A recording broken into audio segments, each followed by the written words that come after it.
So here's Smith shooting the free throw, trying to complete the three-point play, and he knocks it down.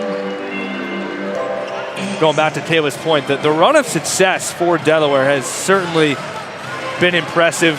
3-time Eastern Conference champs each of the last 3 years. And obviously taking home the title last year, looking to repeat. As Simpson stepped back over Smith, that won't go. And Aaron, I think the really important part of that is nothing stays the same. So you're constantly having to build a championship roster. Right. And Jameer and company have done an unbelievable job.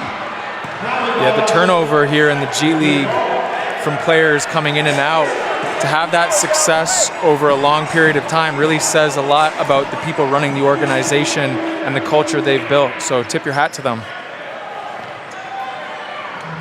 McCaw brings it up here for Delaware, out there with Frazier, Smith, Lofton, and Brownridge. Smith wanted Lofton there. Now Brownridge gets it to him. Working against Knight with 7 to shoot. Lofton turns, fades, comes up short. Great job by Knight, not allowing Lofton to get inside position, forcing a tough fadeaway on the baseline. That's something that we didn't see much from Lofton in the previous couple of games. Knight really making him work. Well, we got spoiled with that 43-point performance the other day. I was thinking they're doing a good job, but he does have 11 points here in this first half. Just none of them have been easy. Right. Tied at 49, just over 2 to play. This will be against Smith running through the Knight screen up top.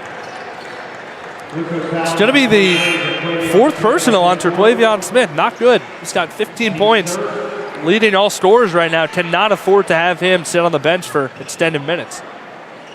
He gets tangled up here with Knight. As soon as the ref sees that wraparound trying to fight around a screen, typically they call the foul on the defensive player. Smith getting caught there.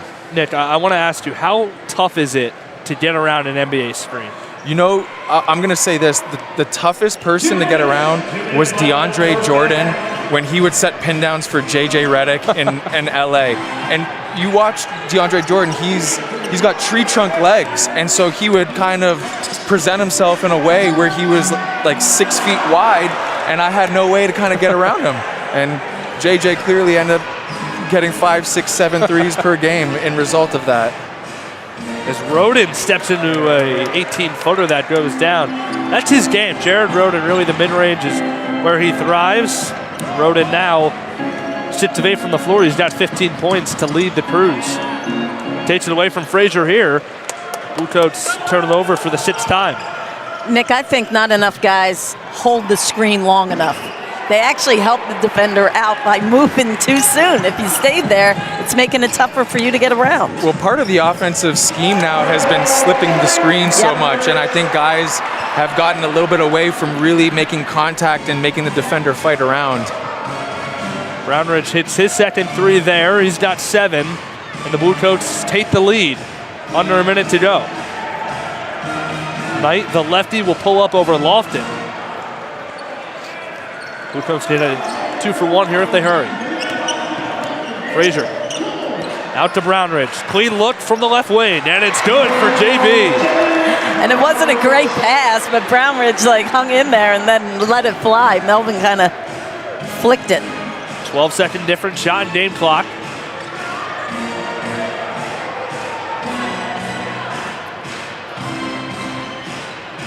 Simpson, who led the Big Ten in assists during his senior year, just under 8 a game. Working around, and Amude for second time today is called for the walk. So Blue Coats with plenty of time here to get one up before the half. 18.4 on the game clock. Another solid defensive possession from the Blue Coats, staying solid. Everyone getting in their rotations, getting in their gaps, forcing the turnover there. Yeah, that's up to 14 turns for the Cruise now. See if they can add to the 9 points they've scored off of them. Cumberland finding McCall. 2 seconds to play. Simpson ahead. Higgs didn't get it off. And that'll be the half. So here at the Chase Fieldhouse, the Blue Coats, who trailed by 10 early on, lead it by 6 at the break, 57-49. 51. We'll be back here for some halftime coverage on Blue Coats TV. Here with Kellen Tynes. Kellen, huge game for you. I don't know if you know this. You almost had a triple-double tonight. 14 points, 13 dimes, 7 steals. I didn't even know. How are you feeling out there? I feel good. We always feel good after we get a win. We started off a little slow, but we picked it up in the end. Elon's a really good team, so, I'm happy we came out with the dub. You personally, you came over a few years ago to this program from Montana State. What went into that decision, and how's your time been here, just your growth as a player? Well, a big part of that for me is Coach Markwood. I love him, and I know he loves me. So, he's a big part of me coming here and staying. So that's a big part. And then just my time here, I think I've grown a lot as a player. I think I'm a much better passer. I didn't shoot too well today, but I feel like I'm a better shooter, and I feel like my defense has gotten a lot better since I came here. Yeah, talked about your offensive game, right? You're the 2-time America East Defensive Player of the Year. You've clearly grown as an offensive player. What has gone into that? What kind of work has gone into your growth on the offensive end? A lot of work. I shot a lot with my dad. In the summertime, we was in the gym every day. Then when I came to Maine for our summer workouts, we had our individual workouts, and I was shooting every night. So it's just kind of, trying to get 1% better every day, just making sure you put in the work. Awesome day for Kellen Tynes as Maine wins it here in the Cathedral Classic. Back to you.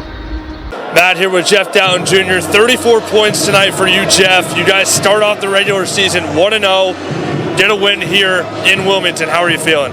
I'm feeling good. I think it's always a joy to, start the season off with a win. I think the guys were slowly coming together as a group. We're having fun. We're enjoying it. And we just got to stay consistent, keep this going. Hey, there's been a lot of conversations recently around the game.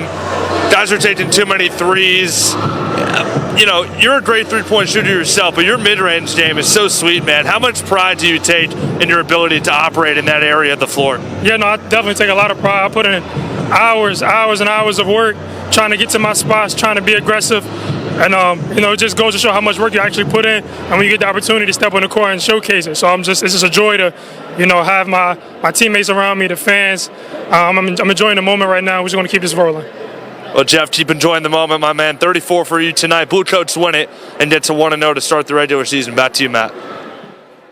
Thanks to Aaron Hook. Thanks to Jeff Dowtin Jr. Guys, tonight we're seeing a pair of transfer guards, one for each team, start to get more acclimated to their new situation here in the 2024-25 season.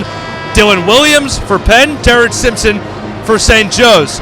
Now, Simpson is a local kid, a native of Mount Laurel, New Jersey.